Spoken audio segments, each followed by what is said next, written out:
first two sessions today are a continuation of conversations that we started actually 2 years ago, talking about how to broaden students' perspectives and support students that are from minority backgrounds and make this a more hospitable place for them. And so this morning I asked Edley and Murl to talk about some of the things that they do that are really curriculum based. Edley has, I just want to sign up for one of his classes. He has so many groups, and they're all really interesting. But he gets students through the curriculum. He gets students out of the classroom and into these really interesting experiences that broaden their perspectives. And Murl does much the same thing. His are maybe slightly less planned ahead of time, more spontaneous. So I thought it might be interesting for you to hear what they do in these experiences that are a little bit beyond the norm of just the classroom based. So I think Edley's going first, right? Okay. Dr. Moodley is a member of the faculty in our intercultural studies program, in case some of you don't know.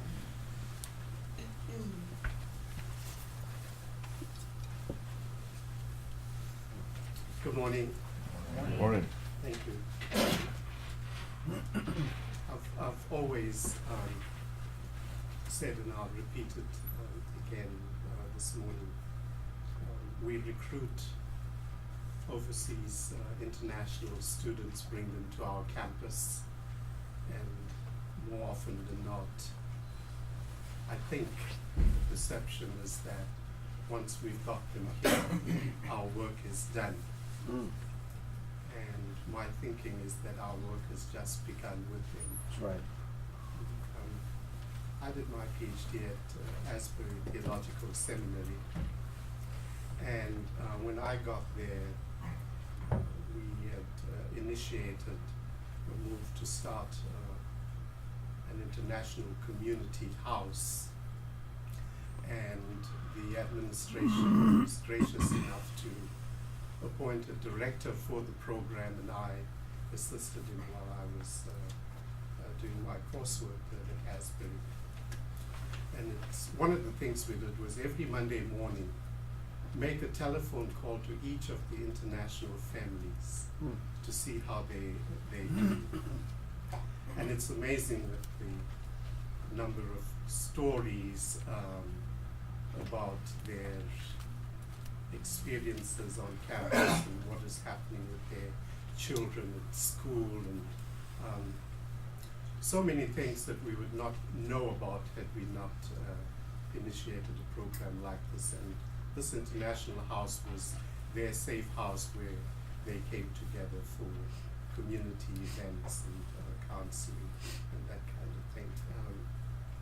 We tried doing something like that here, and I hope at some point in time we will get to that place where we could have a director for international affairs so we could monitor our students on a daily basis.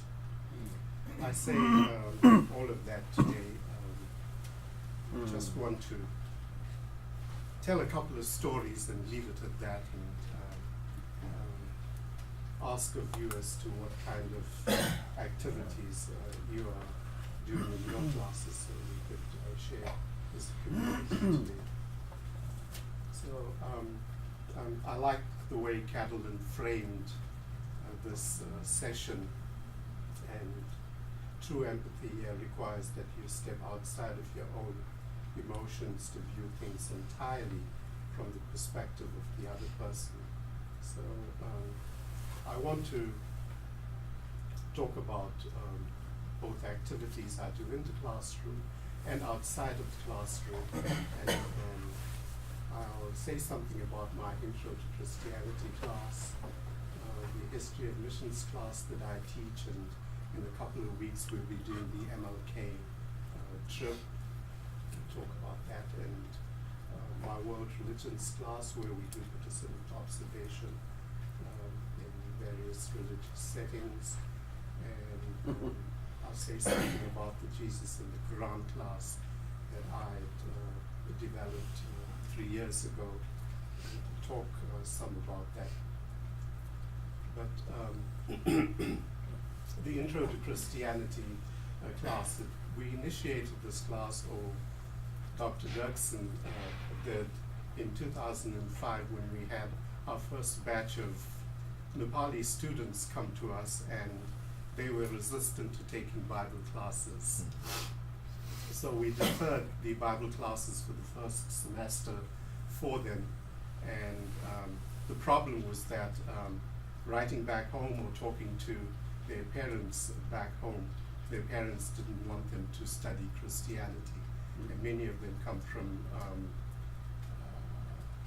Brahmin families, which is the highest religious caste in the Hindu Nepali culture.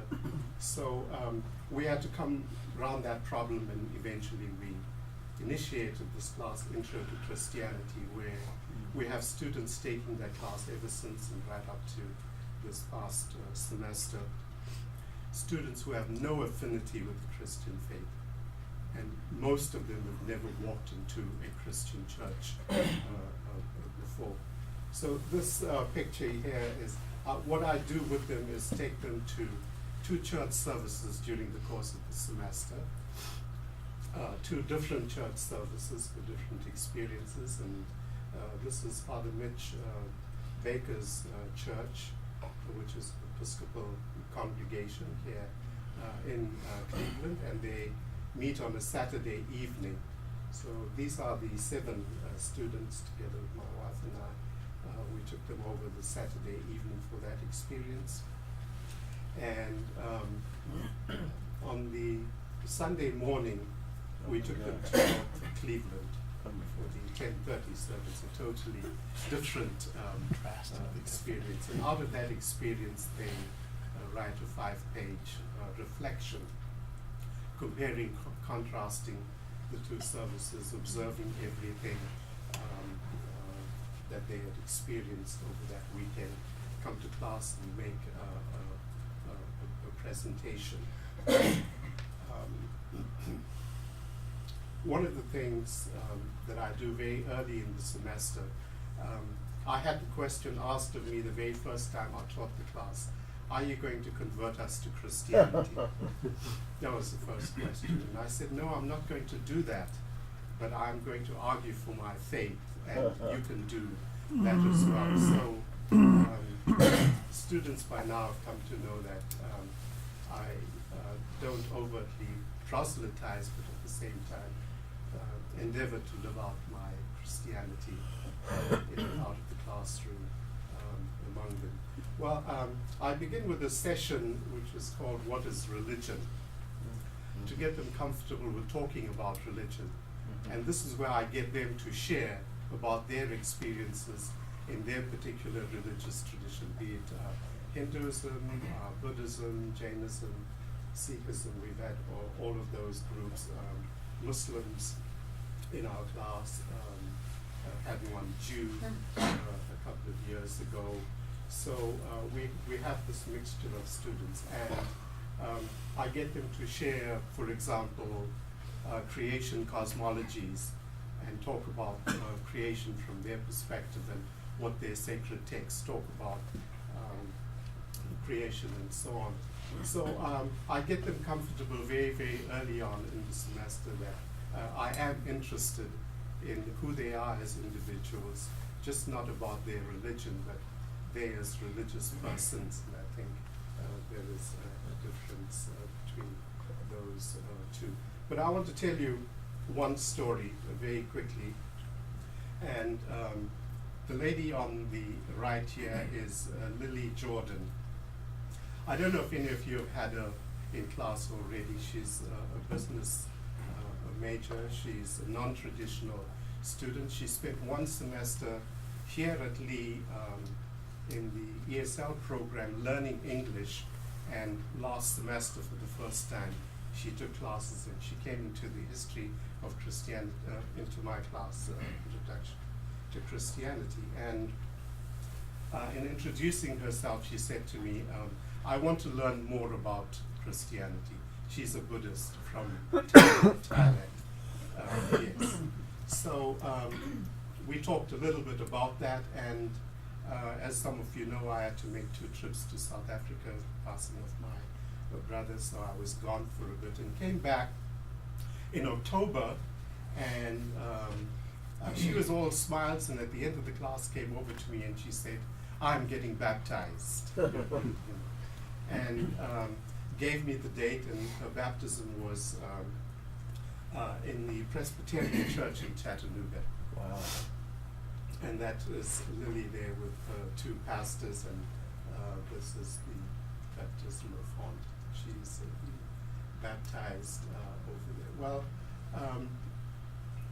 we discussed this whole question of baptism, all of the different Christian rites in class, and she was very comfortable with that. And one of the things her pastor said, and this is not about me, and she said that, you know, the professor in class, it is because of him that she had come to Christ, and I did very little or nothing with her apart from teach the class and show her Christian hospitality and empathy and understanding.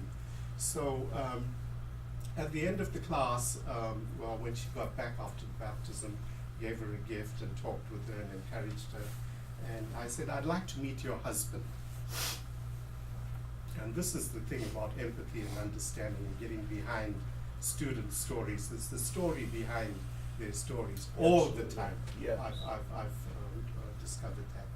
And she said, "You really want to meet my husband?" I said, "Yes." Her husband is 12 years older than her. She gave me permission to tell part of the story. And she's not in a very good relationship. And he's a Caucasian American, and was very resistant to her baptism, didn't attend, doesn't go to church or anything like that. So much so that he has prevented her from coming to class this semester, and she's no longer coming to school. They've moved her, they moved from their city home, and they're now in a farm context, a little house, and her situation is not too good. I called her last week again to see what the latest was, and she couldn't say too much over the phone, and she said she'd come around sometimes to chat. So that is Lily, and I would not have known about this had I not asked about her husband, you know, and get behind that story. So we employ the sociological theory, intersectionality, in a lot of the work that we do, where we look at individuals not as, if we say international students, they are not one homogeneous whole. They just, you know, they are each complex individuals with so many different things that they're going through. And Lily is one of those examples for me. So that's my intro to Christianity class, and every year it is different. I can tell you stories for the rest of the day, going back to when we started this class. I love the class. I have, if I went in with a PowerPoint presentation of 20 slides, if I got through 3 slides in one class session, that was too much because of the questions, the comments, and the discussion in class. It is just so rich. And these students ask questions that are so refreshing that the normal everyday student would not ask. So that's intro to Christianity. My class. I'll do one more section and stop at that, and we'll take over, and we can come back if we have time to talk about world religions. So my history of missions class, as you know, the MLK week comes so quickly. Right after we come back, there's not enough time to plan too much, so I start planning in the fall semester for this particular event in the class. I do 2 lectures on the MLK week, and it's called Praise and Protest. And in that 2 lecture series, I endeavor to demonstrate how through praise and protest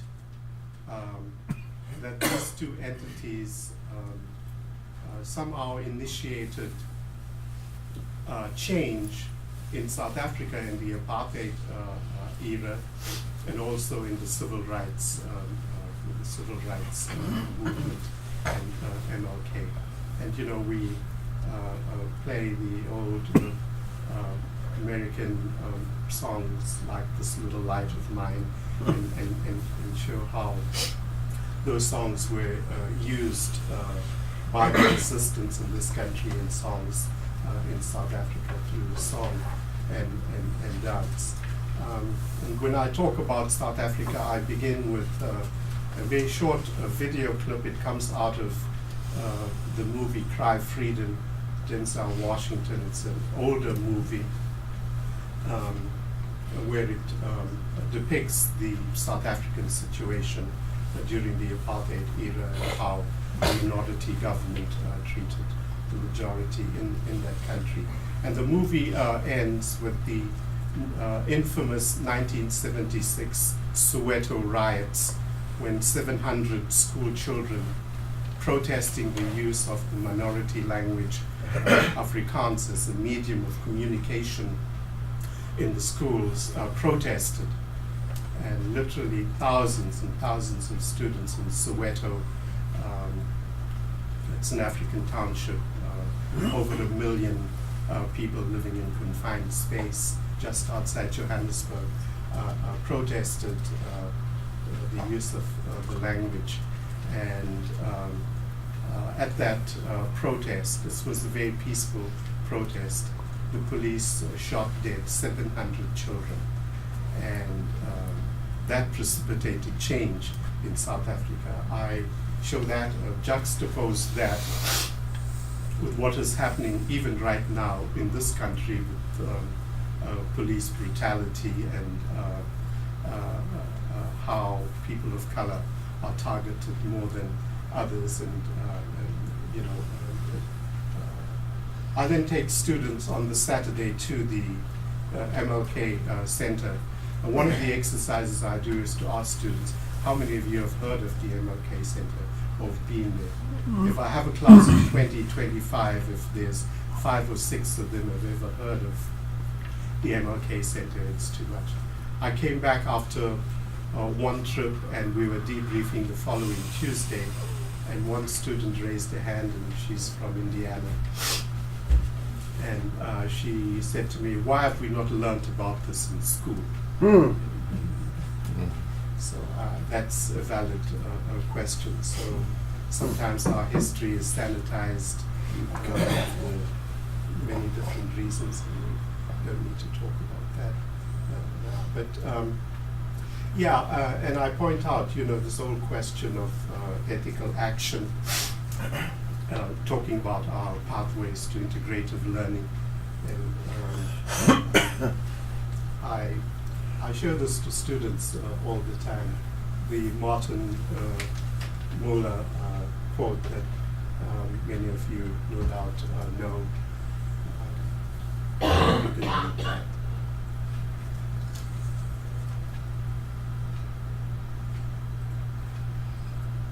So my point to our students is that silence is not an option. Silence is that you've acquiesced to the status quo. That's right. And to be able to speak out.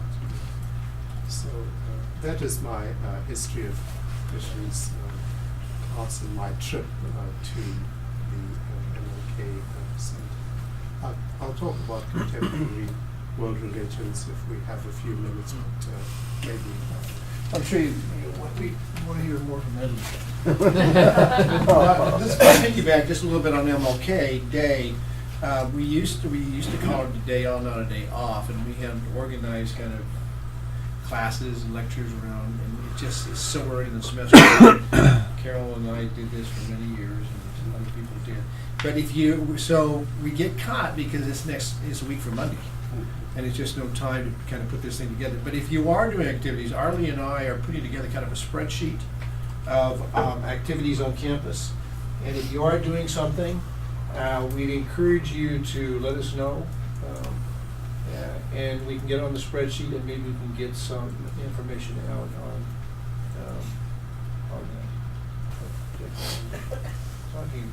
that.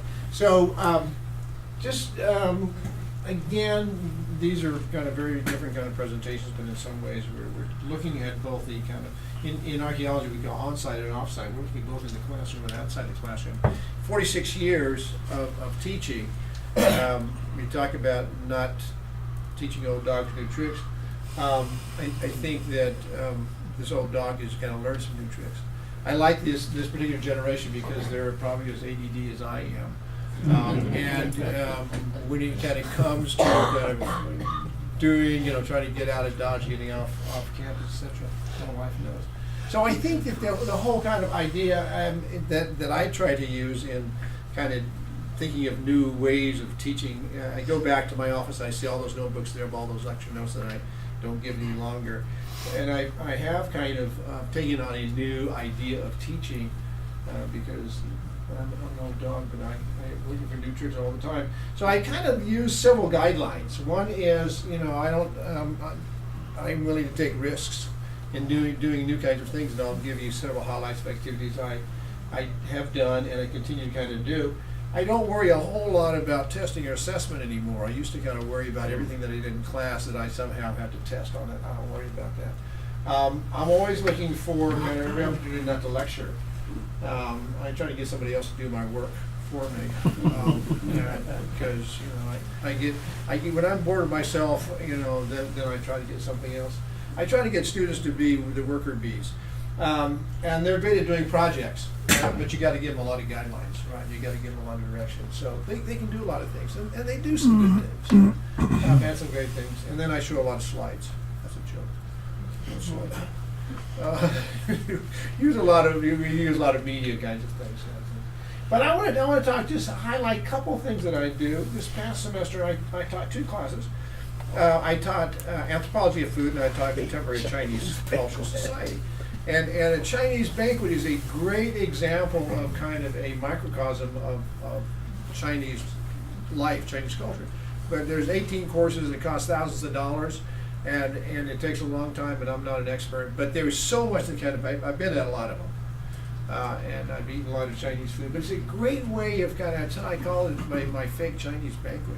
And we have a cave down here at the bottom of Mayfield. My wife doesn't know about where this room is, but, and we set a table down there, and it's a great way to talk about etiquette, about food preparation, about, the hospitality. There's so many things that can go into kind of doing this, and so I did this both for my Chinese society class and my food class, and to tell a lot of stories. I started out with kind of a quiz on kind of what banquet etiquette is, which is kind of fun stuff. And then then I show a PowerPoint of my own kind of experiences through a Chinese banquet of 18 courses in 3 hours. And I tell some funny stories about Carolyn and her food eating habits. And then we do some of the cold dishes and kind of start the students kind of, but it's a great way to kind of introduce and kind of begin. I try to do things several times in a row. I try to do it once or twice and see how it goes, and then try to revise that. So that worked out. I think that worked out well. Each one of these students during the course of the food class do a PowerPoint on a specific food that they prepare and bring, and talk about the history and the origin and how that fits into this particular culture of food. So that works out well too. So it's a fun kind of class to teach. The other thing is there's a lot of resources on campus. As I say, I'm trying to get you guys to come in and do my work for me. This was last year, the Sodexo had a global chef in, prepared food at the cafeteria, but they also kind of announced it, and I got to take my students in and he talked to them specifically about selenium and kind of what he did there. So I use Sodexo, and they students eat there, but they don't know going to the new cafeteria, how it's organized, how much it costs, what the plan is, for the kind of redesign of the cafeteria. And that was this semester. This was the semester before. So those I try to look on campus, whatever resources are kind of there. One of the things that I have continued to try to do in my cultural anthropology class is for students to write what we call ethnographies. These are kind of mini cultural studies. Anthropologists have done these kind of in non-traditional settings, but you can also do these in very traditional settings. Carol and I actually did this in Harlem with a group of students there a couple summers, in which they find somebody to interview. So here's a number. So what I have them do is, first of all, I have them read previous student ethnographies. I know this doesn't show up very well, but this is a little book that I put together a number of years ago, and I'll show you some of the other things that they do. These are the titles, and they read these 10, and then they get kind of quizzed. They have to write something about what the strengths and weaknesses are each of those. And so this is a booklet, plus there's others on Moodle that I have on dancing, on a train hopper, on an undocumented worker, pizza driver, on a hairstylist, on a quilter. These are all very contemporary kinds of things. So I have these, they read these and then select their own informant. It can be a relative, can be somebody that they're just kind of, want to interview, and I'll show you some of the others going to do. We practice interviewing in class. There's a format, there's a menu that I give them, they design charts, we call them taxonomies. They meet with me twice or with my TA. At the end, they do a 4-minute presentation. They write a couple of questions for the final exam, and then I post their PowerPoints on Moodle, and then they give a copy to their informant and these kind of things. So here's some of the samples of ethnographies that students. These are kind of this is last semester, this semester before. You can kind of see the examples there in the vibe curator, transsexual, artist. These are sailor. Here's a pharmacist. Here's one of a bartender. Art of becoming a stoner, a student. So these are all anonymous. They give pseudonyms to everybody, and nobody kind of knows who these people are. And so sometimes they use a relative, sometimes they use somebody that's that they know. But it gets them into kind of understanding that everybody, and like Edley said, everybody has a story, right? Everybody has an area of expertise. That whether it's their dad who does this, or mother who does this, or uncle who does that, they all have this. They are all an expert in something that they do, a hobby or a job or whatever. In anthropology, we call this kind of on-site, off-site. It's archaeology. Richard and I, for several years, worked off-site in Jordan. That means we weren't digging; we're just eating in other people's homes all the time and driving around, right? And we call it, we call it work. People would call it. Tom, you'd call it hanging out, right? That's what we do. We look for chances to get off campus. I'm kind of exposing myself for my wife as to what I really do when I'm off-site, right? So here's some off-site stuff. Here's Richard Jones doing some on-site stuff. There was this big thing about everybody wanting to have dragons and tunnels, right? The secret tunnel in Cleveland turned out to be a a sewer system, and here's Richard with his students, right? And he takes them off-site in archaeology class to find out. So he's taken them a number of ways, a number of different kind of sites in order to kind of take that outside the classroom. It turned out to be, they were very disappointed when he gave the results in the chamber because they wanted to have the. We still pack the library. Yeah, they still packed the library out. They wanted to have this. Somehow underground railroad locally got translated into a tunnel. Right, you can't try to explain that underground does not really mean tunnel. Right? I had kind of a hard time. But students love that. I should have I had some other slides and it had a large number of people kind of. Here's some of my guidelines quickly before kind of off-site. I try to give students just a variety of activities. I try to do, I try to into one trip or one experience I try to include, and I'll show you one here in a minute, academic service projects, a church worship, fun adventure. I try to have a flexible schedule. I try to, again, I'm kind of exposing myself here as to my planning skills. I try to I tell them to be flexible, right? And make things up as we go along. I try to keep things cheap. Local housing, local transportation.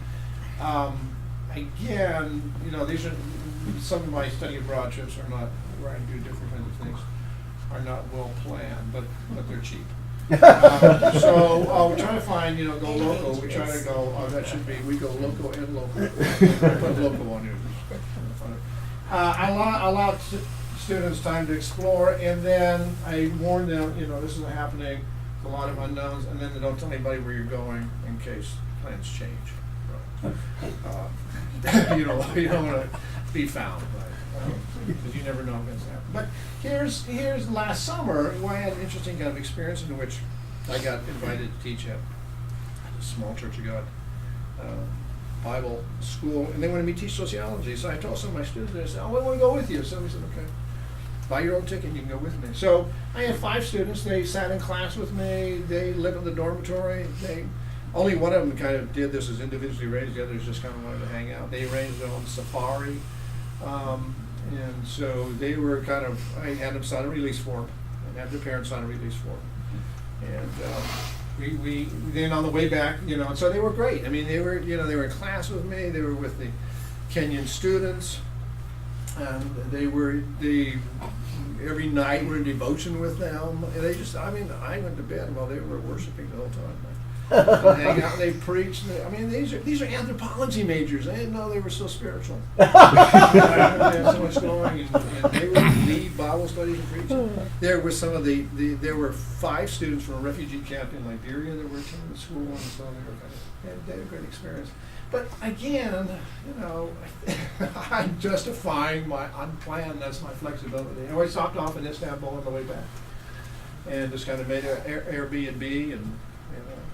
Went around town, and interestingly enough, Karen Barb right here was with us in Liberia the year before. She's now in kind of an underground missionary training center in Istanbul. Wow. And their students are wonderful. I think that they can do a lot of stuff on their own. This was a couple years ago in Belize. We just this was kind of individually arranged. Took anthropology students in the summertime. During the Christmas vacation. Got a hold of a Quechua Mayan pastor, and he introduced us to his family. We stayed with them. We went to the villages, but we did the fun stuff, painting the church. We did the swimming with the sharks, and we did the archaeological science. That's the interesting thing about anthropology, right? It's everything. And just to kind of finish up, I've talked a lot about, and you've heard a lot about my field work that I do every summer for a couple weeks in Colorado.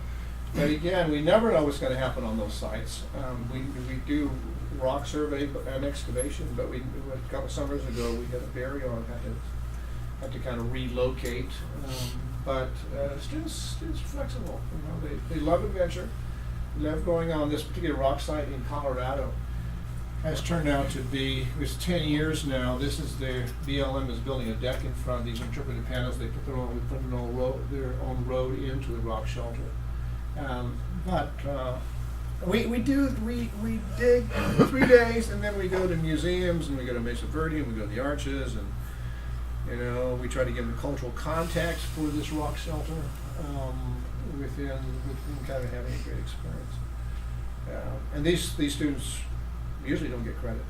Sometimes you can, but sometimes they just go because it's great for all these kind of things, as you know, and you guys know. It's very good for getting into getting a job, putting in your CV, putting in your resume, and then kind of that you have had these experiences, whatever they might be. So we have the travel abroad experience, but a lot of times these students are ready to do stuff on their own. And so whenever you can kind of make arrangements for them to, it doesn't have to be in groups, it can be individual, kind of get out and connect with someone. That's important. So we got a couple more minutes here. We may wait to finish up with some. Maybe you want to go back to your.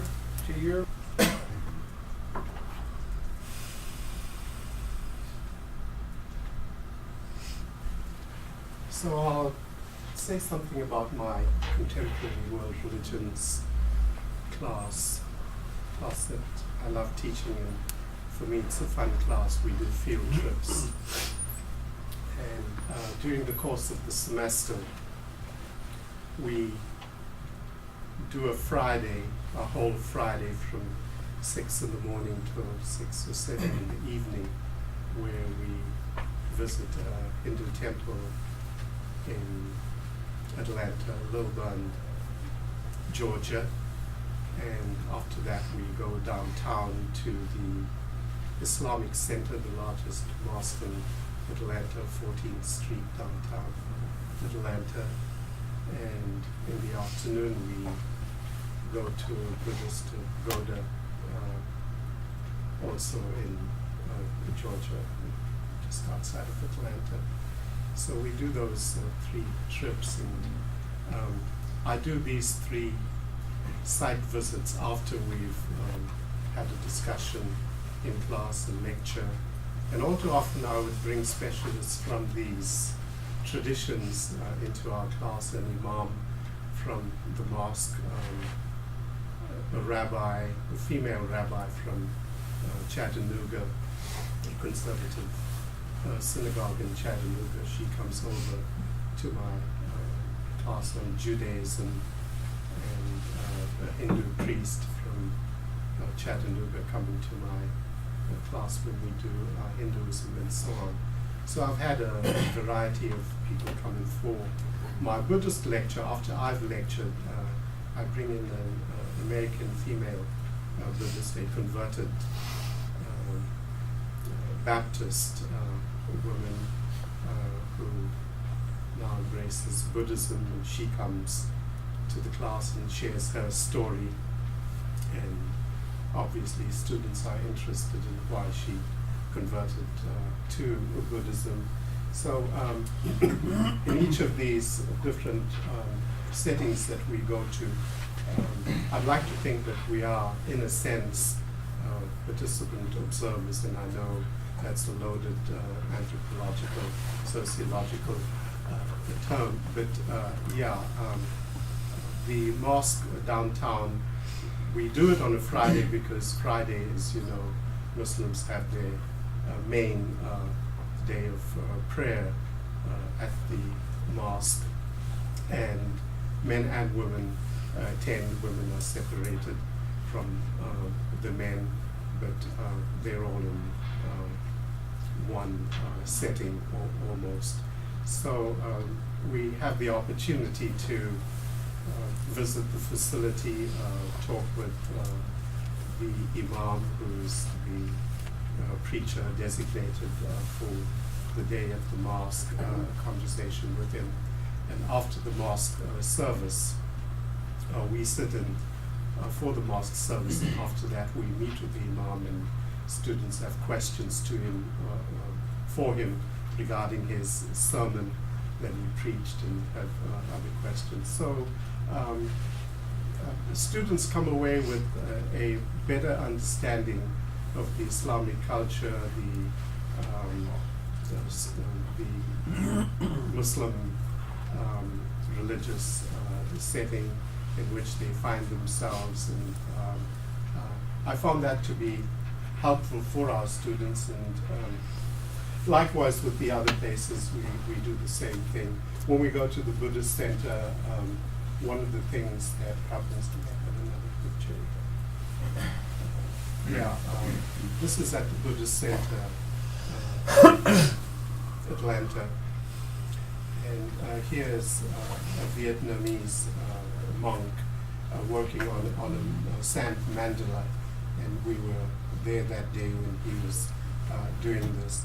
And at the end of that session, he gave a lecture to our students. So students hear directly from these religious specialists, and beyond reading the textbook and having a lecture from me, they're able to interact one-on-one with people like this. So our world religions class is an interesting class.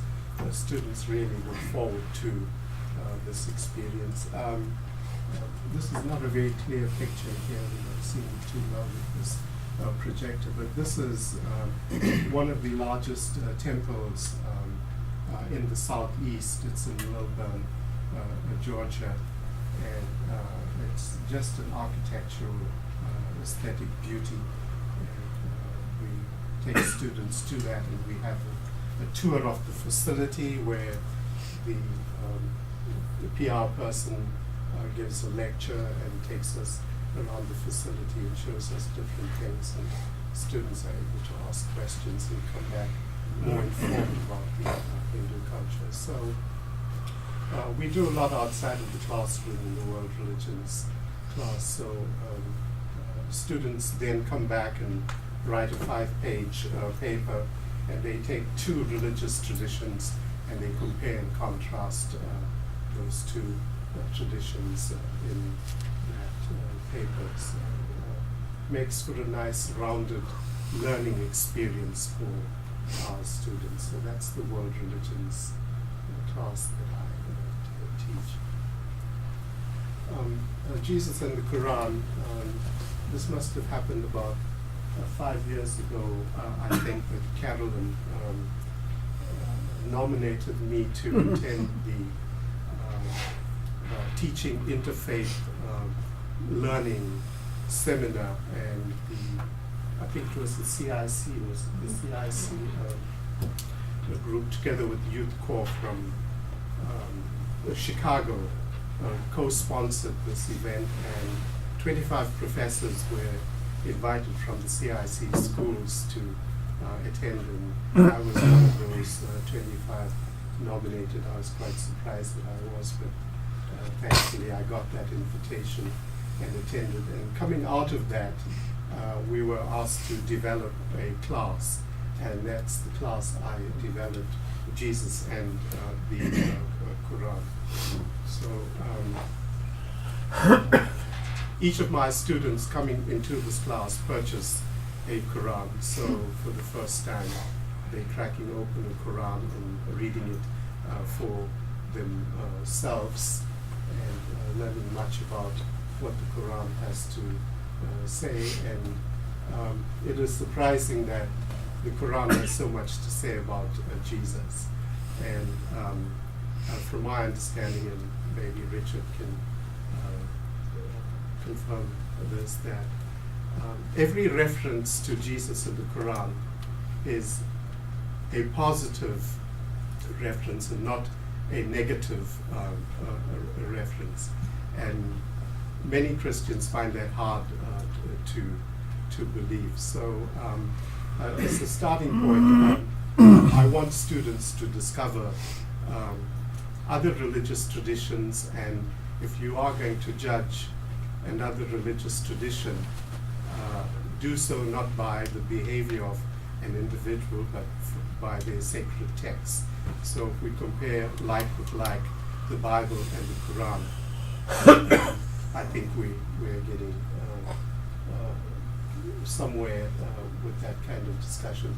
But this is an interesting class. We spend a whole day, one day, 8 to 5 at a mosque somewhere, and this time we did the Ultra mosque, where we had the Imam.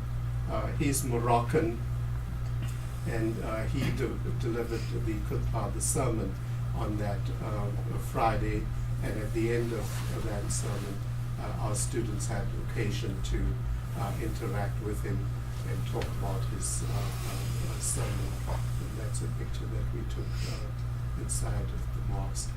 And I normally end the class by taking students home for a cultural meal, and we did that again on this occasion. So it makes for a good learning environment that we spend that day there. And throughout the class, which is a 3-week intensive that I do, we bring in specialists from different mosques to come and talk with us and dialogue with us. And I did an interesting thing this time. I brought a seminary student from the mosque in Knoxville, and he came over, spent an evening with us, 20-something, just like our students, and they were able to dialogue. It was a fascinating discussion between the Bible and the Quran, a Christian with his or her knowledge of the Bible, and a seminary student with his knowledge of the Quran. So that was interesting. So that is my Jesus and the Quran class. So we do a whole lot of other things with different classes, but those were the 4 I thought I'd highlight today.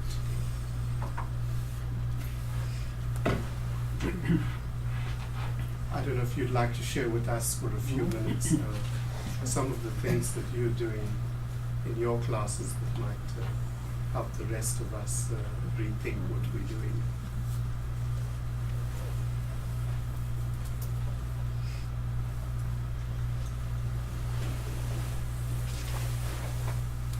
Don't they share that in your class? I'm not sure which class you're talking about. When you meet with the high school students? Oh, in my adult lit class. We do a project where our students have a film night, and they show a film, and we have invited students from local high schools. And so my students prepare ahead of time discussion questions, and we prepare refreshments and so forth. And then the students come, and afterward we have breakout groups and discussions. We also have a project in English 300 where we actually do a poster session with a group of students from Tennessee Christian Preparatory School. And so our students meet with them, and we select a theme. It's been different things at different times, but they have several occasions where we go there, and then they come here, we meet with them, and then they create a poster session with their theme, and then the students have to prepare something that they're going to say. I've been very amazed at the eighth graders, how very bright they are and how very bold they are. College professors are walking along, and they're just talking to them and giving their little spiels, and they're really amazing. We've had a wonderful experience with that. In the journalism class, we do kind of like your ethnographies, but from a group setting, because they're practicing their interviewing skills. And so I select people sort of outside their comfort zone. We had a Korean era veteran and a Vietnam era veteran coming in, so that they had a chance to tell their stories. And the Vietnam one was especially touching because he got emotional on several occasions sharing these stories, and I tell the students, this is something that happened 50 years ago, and yet look at the impact that it still has on them today. And it's just a really eye-opening chance for them to see people that they would walk by on the sidewalk and not probably spend much time with. We've had in our archaeology field work veterans who don't really fit in a lot of ways around campus, and especially we have one who has PTSD, who has flourished in field school. We've really gotten to know him, and one of our previous veterans, who was also a combat veteran, interrupted his undergraduate education twice here. It took him almost 10 years to get his degree. But he's now just graduated from University of Georgia in their historical preservation program. He's got a good job lined up. He flourished in that. And then we get these other sort of oddball students that don't fit in, that come out on these experiences. We have one, history, he was a history major, but he got interested in doing archaeology with us. He's done like every archaeology field school with me in like the last 6 years, and even though after he graduated. And he was one of these guys that just didn't seem to fit anywhere. But now he just got hired because of his experience, his archaeological experience. I actually heard about the tunnel project when they were doing an interview with him. They said, "Oh, you're with that group of Lee that did the tunnels in Cleveland." And he actually worked on that project. That got him the job. He works over at State Park now as a museum curator in the Alvin York State Park. So these outside of classroom experiences really do make a difference in a lot of these students' lives. I'm going to share another, probably more relevant thing that I do with my multi-ethnic lit class. We've had Christian Heavenly to sort of pair our students with some people who are immigrants or from second culture here in this country. And so I had 2 of my students paired with a couple of people there. And then they did like an oral history for those people. And we collected those, and then we had a day in class where everybody shared. And that was a very eye-opening experience for my students, and I think it was also meaningful to the people that they met with. They typed up their stories and gave them to them.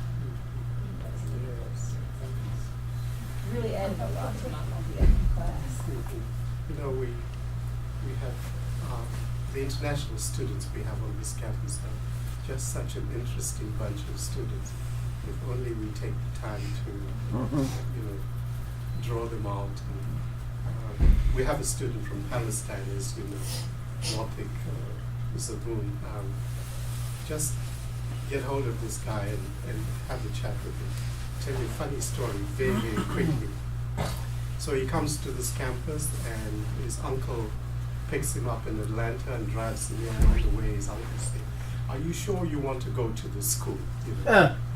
And he comes over here. They put him into a dorm, and of all people, he has to room with the Israeli.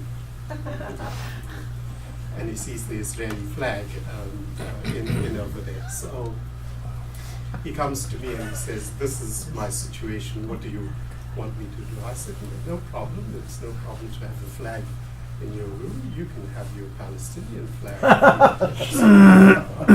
Declined. Nobody's going to do anything to you. It ends up that these two guys are the best of friends. There you to go. me, amazing. Yeah. So, interesting guy. The picture I showed you with my international class, you need to meet some of these students in China. Literally all over the world. Two Indian young ladies, three Nepali students, one Taiwanese, one from Portugal, and of course one from Thailand. Just totally different perspectives. Even the three Nepali students, one's an atheist, you know, so they're so different. And they are here on our campus just to take them into your classes and let them loose, just to have a conversation with our students. It's an amazing One experience. Ken class last fall, and some of the rest of you may have had him in class also, who told me the first day of class that he was Jewish, and he did not know when he came to the school that it was a Christian school. And so we talked and he said, "Well, are you comfortable?" I mean, he loves it here. He's come back several semesters, but he was recruited to play soccer, and he didn't know he was coming to a Christian school. His family didn't know. Thanks so much, guys. But I think just, again, new tricks, no walls, you know, it's an open campus. Thank you so much.